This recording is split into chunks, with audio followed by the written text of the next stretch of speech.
May kumpisa na kauran, para kareng aliwa, hassle ing dulot ning marala sa pamanuran. Pero para kareng pilang residente ketiking Sitio Camachile, Barangay Nabuklod, Florida Blanca, mas paborla ustong marakaling danum mapapalwal ning uran. Ing danumuran kasi, agagamit da para king pamaglinis kusina, king bale, at king CR. Kete king Sitio Camachile, king Barangay Nabuklod, Florida Blanca, metong kano, kareng peka problema dareng residente keti, ing danum. Anya naman usong kauran, sa saluran dana, ing mismong danum uran, nung rin, yan naman yung gagamitan dang paglinis, kareng karelang kasangkapat, apo gagamitan kareng banyo. Agpangkang Normita Santos, pasakitan, ing pamangwang danum, king karelang sitio. Kailangan da pa kasi kanong maglakad makahabang distansya, mang manikwamong danum. Pabor ke po pag may salod ke pong kahit ganun. Kasi po, kesa akin pong magkay ke po kita pong ganun mi po kitang kay po kita. O manyalod na kami mo po bang ating ke pong gamitan. Lalo na po nang malakas ya po yung uran.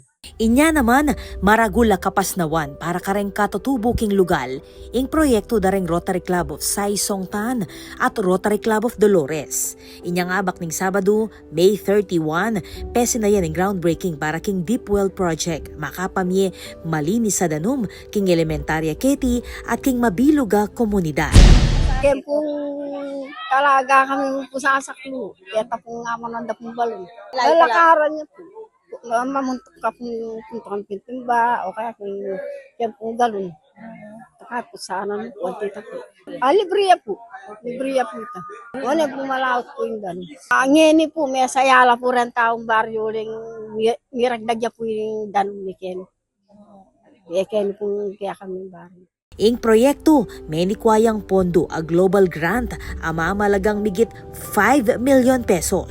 Bali, deep well, hand washing, CR, po pang mamiya kaming, iyan ni hygiene kit, mamiya kami naman laptops, computers, kareng teachers.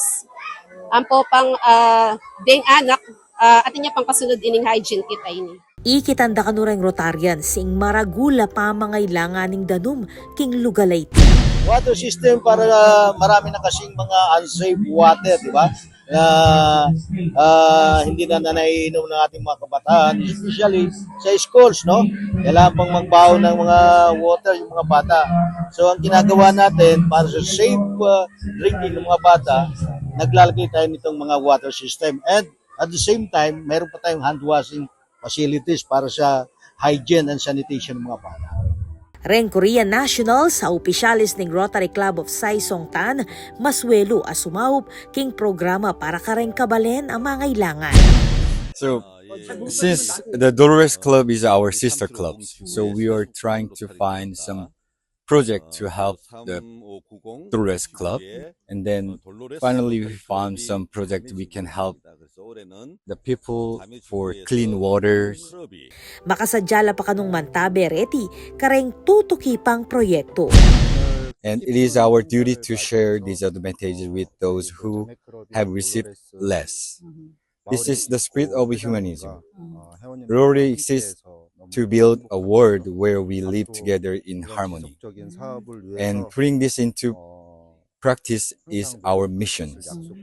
As a part of this mission, the Clean Water Project is one of the services that Rotary undertakes. I promise that we will always strive to continue projects like this one in the future. Akakityang makumpleto at balaos ng apakinabangnan iti kay batning ana mabula na pamagpagawa keti. Ako po, Patricia Mamangon para king News Force, Pampanga. Balitang tutuking balen, susuyo.